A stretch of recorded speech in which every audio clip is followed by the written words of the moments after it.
it needed to be between us for a little while before we started sharing it with the world. Yeah, it was like a pregnancy. We waited until we were in the second trimester. Actually, when I called my brother to tell him, the first thing I said was, hey, we're not pregnant, but...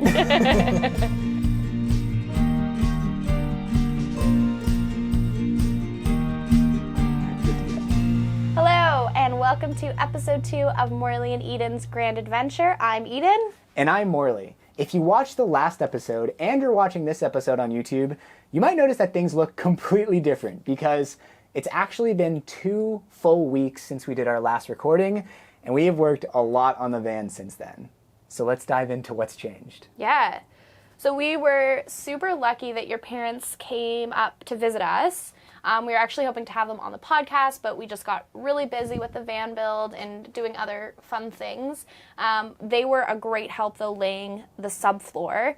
And our subfloor, now that it's done, I think it's very simple. It was a lot of work, though. It was a lot of work. You know, basically, we were like standing in Home Depot being like, should we do it this way or that way? This way or that way? Yeah, we thought we had an entire plan, and then once we actually went to get materials, we changed that plan. So the van came with these super heavy rubber mats that a lot of work vans have, and they're great for, you know, durability. But because we're loading this van up with a lot of stuff, if we included those in our build, it would add a lot of weight. Like carrying one of those rubber mats, which is about like 3 feet by 2 feet, it must be like 80 pounds. I'm just trying to think the number of times we like moved those mats in the last month, like out of the van, like using it as templates many times. And I'm just like, I'm glad we're done. Yeah. Like if I never have to look at those mats again, I will die a happy person. Yeah, like we saw some builds where people integrated them into their van, mainly because they were already glued down. So we were planning on putting them on the ground, putting insulation on top of that, and then screwing 1/2-inch plywood through the insulation and then into the rubber mat. But when we were in Home Depot, we were like, why add all that weight? Yeah. So instead, we decided to cut plywood into like 2.5-inch wide strips, lay those in the little spaces between the ridges on the floor, actually glue them down with construction adhesive, and then do the insulation and subfloor on top of that. Yeah, and I think it was a lot of, so much of this is new for both of us. Like I remember standing in front of the plywood and it being like quite like warped, like wasn't good plywood. Which we did not think about at all before going to shop floor. No, and you were like, I don't know if this is going to be okay. And I was like, oh, this will be fine. Yeah. I was like, it's going to be fine. And in my head, I was like, I don't want to pay twice as much for plywood that's going to be covered.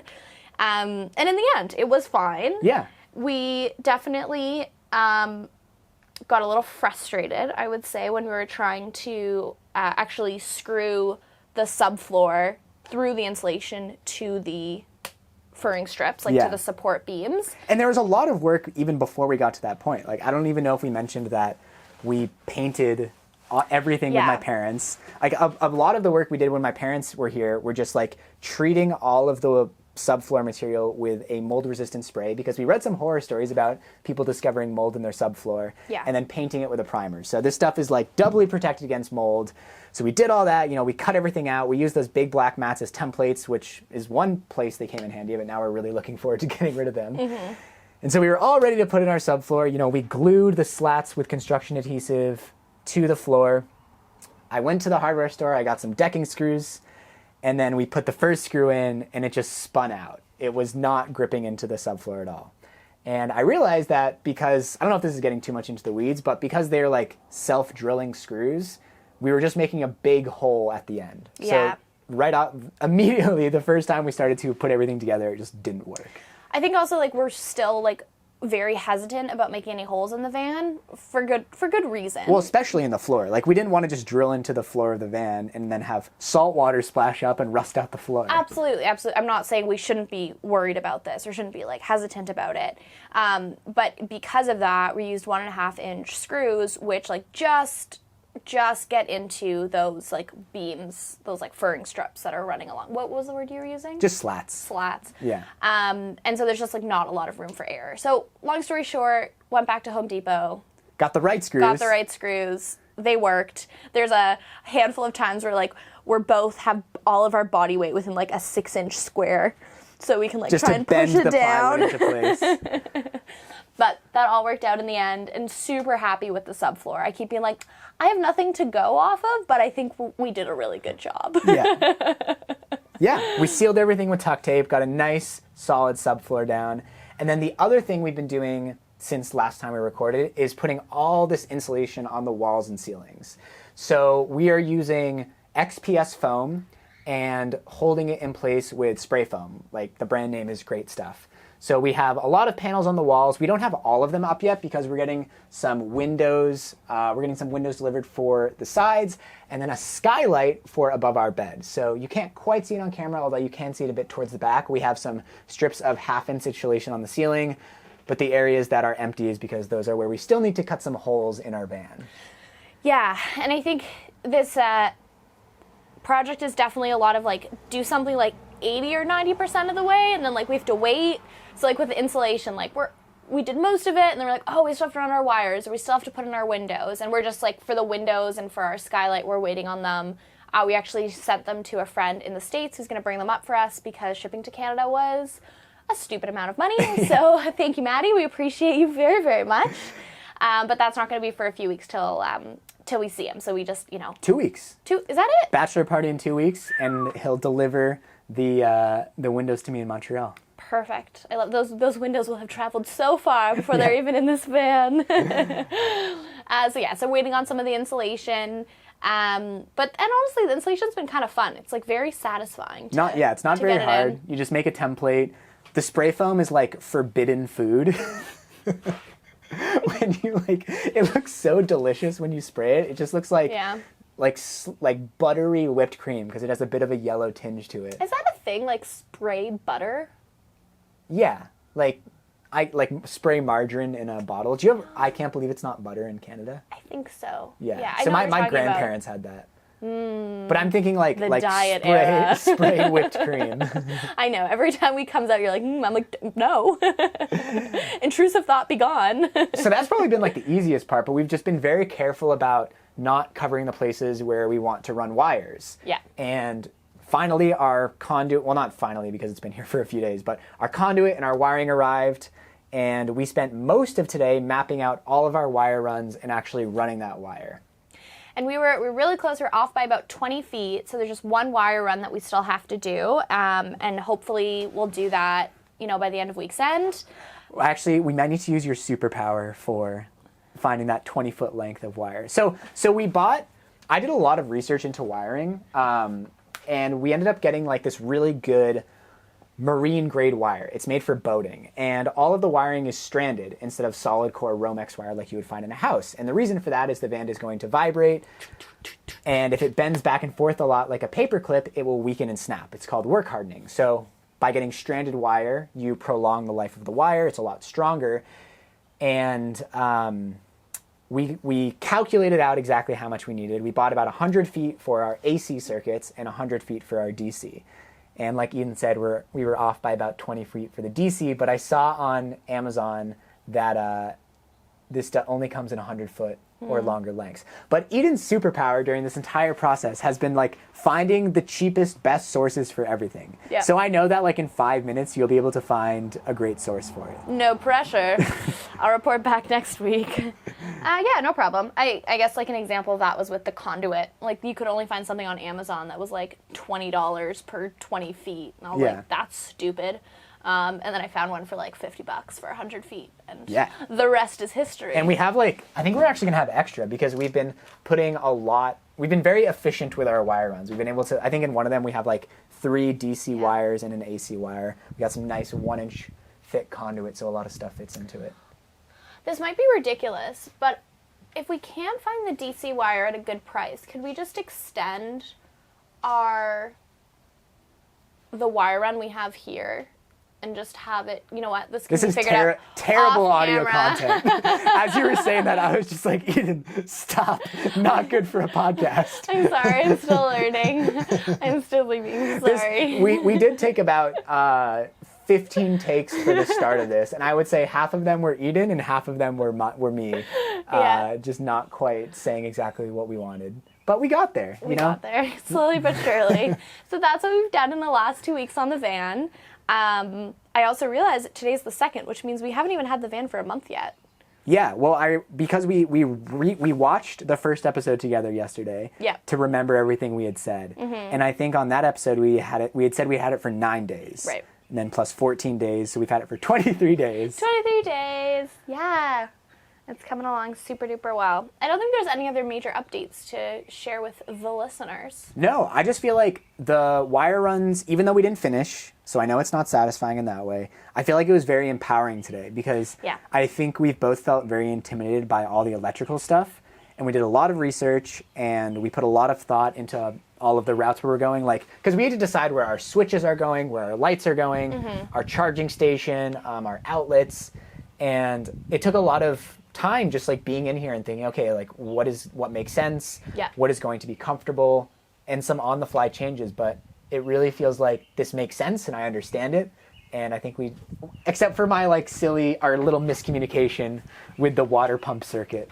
Yeah, we cut one wire maybe prematurely, but it's not clear whether or not it's going to be a mistake, and if it is a mistake, it's okay, because that's why we can just splice in some more wire, so it's not a huge deal. I feel like that whole situation where Eden basically said, wait a second, do we want to route this wire a different way instead? And then we kind of talked it through, and I didn't fully understand, I don't think, why it was a big deal that you wanted to change it. And because I didn't fully understand that, I think I sort of dismissed it, and your reaction was, oh, he must have a good reason for not wanting to do that. I'll trust him, even though I just didn't really understand what you were saying. So because I think throughout this whole build, you assume that I have more experience than you do, sometimes it makes Eden defer to my judgment, even if my judgment is wrong. Right. And this was a good example where Eden actually knew more about this than I did because she had thought through it more.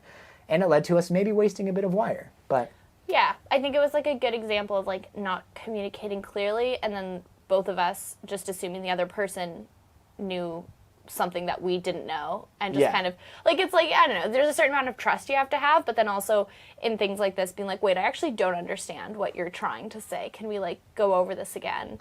And maybe also not making irreversible decisions after we've been working on something for 6 hours, like cutting a wire. We can't go back, this is the end of the world. It's probably also important to note that that was near the end of probably about 4 hours of working on the wire runs. Yeah, and that's what I just said. Okay. Listening, a skill in a relationship. 4 hours, 6 hours, whatever. Yeah. I think earlier on we were probably better at communicating, but then as things went on, That's okay. I mean, that is how projects work. Yeah. Right? You start to get tired, you can make mistakes. It's the last ski run of the day. It's when you're going to get hurt. One thing, if I can just pivot slightly, one thing I'm really excited about is my family's coming up in 30 minutes or so. Oh my God, 30 minutes. And they haven't even seen the van yet. So I'm really curious to see what their reactions are. They haven't seen it when we bought it, nothing at all. Because I think it looks really impressive in here right now, but also to the outside eye, they might be oh, you got some wires and foam up, good for you. Yeah. So I'm curious about that and everything. Totally. A lot of progress has been made, but nothing is very livable yet. It's not like we have benches that we can sit on. We're still sitting in the camping chairs if you're listening to this. Still in the camping chairs. But things are definitely coming along. So I have a surprise segment. Wait, I have to take out my note. Music here. Don't give Pat more work. I already asked him to compose the theme music. Okay. So, last week we told you the purchase price of the van. We paid $58,575 with tax for the van, which is $44,228 US. I'm not surprised yet. Okay. Now, since then, we have bought a bunch of things for the van. We have bought those windows that we mentioned that haven't arrived yet. Yeah. The skylight. Those are, I think, our highest ticket items. The roof fan. Yeah. And then a lot of materials, like the insulation, the wiring, the foam, the subfloor material, the spray paint, the sound deadening. So my question for you, Eden, is how much do you think we have spent on materials so far? I think total is around $60,000 right now. Our total, everything? Everything. So our total that we spent on everything so far, Canadian dollars, is 62,320. Okay. Which is a little over 47,000 US, and we've spent $3,745 on materials. Okay. Pretty good. It was actually less than I thought it was. Sorry, was this a surprise? The surprise, I just wanted to see your reaction to how much we spent. But I also have access to the tracking sheet. I don't know if you had looked in like the total column. Yes, that's Okay. why I was like around 60. I'm going to have to like zoom it back. I don't know if I was like 60 or around 60. All right, so, experiments, sometimes they work, sometimes they don't. I thought it was interesting. Yeah. Yeah. I thought you were going to be like, I got this sponsorship, get down on one knee. Like, I was expecting... I already got down. Actually, I didn't get down on one knee when I proposed to you. That's true. Maybe I'm still waiting on that. No, it's good. You don't need to get down on one knee. Cool. Thank you for that surprise. You're welcome. Maybe it's just more interesting for the listeners and viewers. Yeah, so what do we have left for like big purchases? Well, depending on sponsorships, it's variable. But things that will cost a lot, if you are building your own van, is the electrical system, for sure. The fridge, we could spend a lot of money on, but Yep. I'm trying to find something that like doesn't have Bluetooth. Yeah, I don't know why you need Bluetooth in your fridge. Yeah, let's not talk too much about that because maybe a sponsorship will come through. Right. If there's a sponsored fridge that has Bluetooth, If someone like, wants to give me a fridge that has Bluetooth, I'll take it. But I don't know if I'm going to buy one of my own volition. The wood for the cabinets, I think, could definitely run us a couple thousand because we want to use Baltic birch plywood. Yeah. I don't really know how much we're going to use. Maybe not a couple thousand, maybe like 1,000 to 2,000. So I was like, I think we can keep the build under 15,000, and I think we can. Yeah. Oh, if we end up doing the swivel seats, if we replace the bench seat with Yeah. that single seat and add the swivel seats, that might add an easy 1,000 Right. with the extra parts we have to get. Yeah. Yeah. We'll see. We'll keep you posted. We'll keep as you we go. posted. Morley will keep surprising us week by week. Sorry, I don't mean to like. I thought it was. It's gonna be okay. better. It was a bit of a failure. That's good. We learn from our failures. And then next week, I started filming the TV show. Yeah. So, sorry, that sounded like there was a lot of emotion there. Really disappointed in your end. Let me clarify. I'm really excited that you're filming the TV show. I'm not excited in that we'll lose our evenings for working on the van. Yeah. But I think we'll be able to get a lot done before that. We'll be able to finish the wire runs. Get the furring strips up, finish the insulation, and order the water tank and all of those stuff. All those things. All those stuff. And hopefully have electrical figured out as well. I also drove the van after we finished. We put in a second round of sound deadening after last week. We ended up putting like 72 square feet in, and it was a fair bit quieter. Definitely decreased the road noise. That's great. And then during that month, when I'm filming the TV show, we need to find time to film our "We Bought a Van" video. Yes. Which by the time you're listening to this should be out. Yeah. Actually, definitely will be out. In no universe does this second podcast episode come out before the We Built a Van video. You got it. So you can tune into YouTube and watch that right now. Yeah. Do we want to, even though we're not interviewing them, do we want to talk about our family's reactions? Sure. Yeah. Like, what was your take on how your parents My dad's reaction? So we called our parents to tell them. Like, after we came back from Costa Rica, we kept it a secret until we were certain that we wanted to do it, and that I don't know, I think we just wanted, it needed to be between us for a little while before we started sharing it with the world. Yeah. It was like a pregnancy. We waited until we were in the second trimester. Actually, when I called my brother to tell him, the first thing I said was, "Hey, we're not pregnant, but," which he thought was really funny. That's true. We are in that life stage whenever you're like, If you call someone with an announcement. Or if I texted some friends like, oh, life update, and then it has to be immediately followed by we're not pregnant. Yeah. Anyway, continue. So I tried to call my parents together, but my mom was sleeping, and my dad was stoked. He was just so excited for us. I think the first thing he said was, "Oh, cool, can I come?" Yeah. He was born in California in 1955. He's not, I wouldn't say he's a hippie, but he's very much of that generation, and he loves the romanticism of a cross-country road trip, living in a van, and all the national parks we want to visit.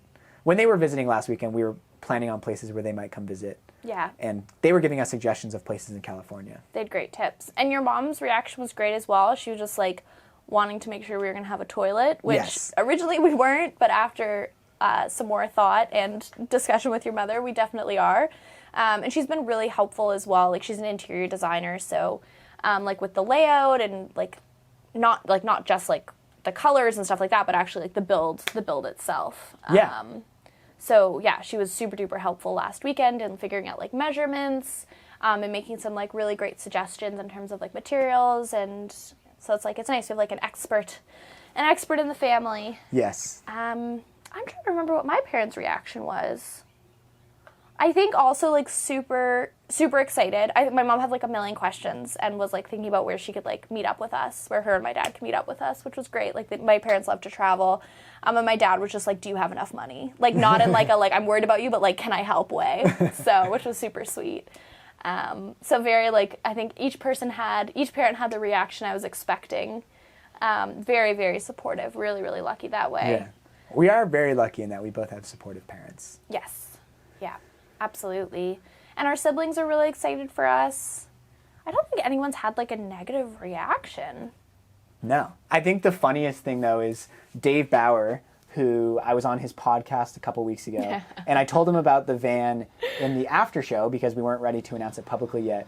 And I was telling him how it was Eden's idea and how she had to bring me around. And then I think he texted me a few days later saying, it's funny how Eden, with her 9-to-5 office job, had to convince you, a YouTuber, to move into a van. Yeah. I mean, it didn't take too much convincing, but it is funny how, I was the one with the idea and then had to convince you. I also, I feel like in some ways I take a lot of risks, but in other ways I'm very, conservative in my risk-taking. How so? In the van thing, for example, I was I have this sort of, because I feel like making YouTube videos is this very interesting mix of business and art. Mm-hmm. And depending on what I'm doing or how I'm feeling, sometimes I identify with one more than the other. And I think with your initial proposal of the van idea, my gut reaction wasn't I can make so many cool YouTube videos about this. It was oh no, I already have something that's working and this will throw a wrench in that. And in the more business-minded, want for security sort of took over. Because I still am I think I was telling you about this last week, I still am a little nervous about the complete change it will make in my content. Mm-hmm. And I'm actually making a video about this week, which hopefully, unless I throw out the whole idea, hopefully this video will be out by the time this episode does about the need to challenge yourself with videos and try new things, even if you found things that work, those things won't work forever. Yeah, I hear it's hard when you have something that's working for you. And I know you've talked about this before, when you have something that's working for you, to then feel I'm going to go do something else now. Why not reinvent the wheel for yourself, right? Why would I change what I'm doing when it's working? But I think from an artistic point of view, you have to keep changing, you have to keep evolving. Yeah. When I was painting some of the last pieces for the subfloor with my dad in the garage last weekend, that's a really fun way to just... Hi! Oh, hello. Hello. Oh, hi, Ozzy. Come in. Hello. A puppy just came in. We're actually recording the podcast. Oh, no. So sorry. No, this is great. Hi. Hi, lovely to see you. The family's here. Should we have them in for the reaction? Come on in. We'd love to get your reaction. Yeah, okay. Yeah, all right. Come up here. Eden's family just arrived. They've never seen the van before, so I guess we will get that reaction after all. Here's Amy. Just hold on to the mic. So Eden's brother Zane is in here now. You don't have to hold it right up to your mouth, but kind of that distance. Yeah. This is amazing. I was expecting it to be completely done. Hi. Oh yeah. You guys, this is really cool. Nice installation. This is Thank so much you. bigger than I expected, Wow. and I love it. I like the purple. Thank you. Imagine just chilling out on the... Well, we're recording a podcast. Our janky podcast. All this tape. Oh. Super cool. Maybe we'll cut it here. It's going to go off the rails. We'll see you next week. Goodbye. See you next week.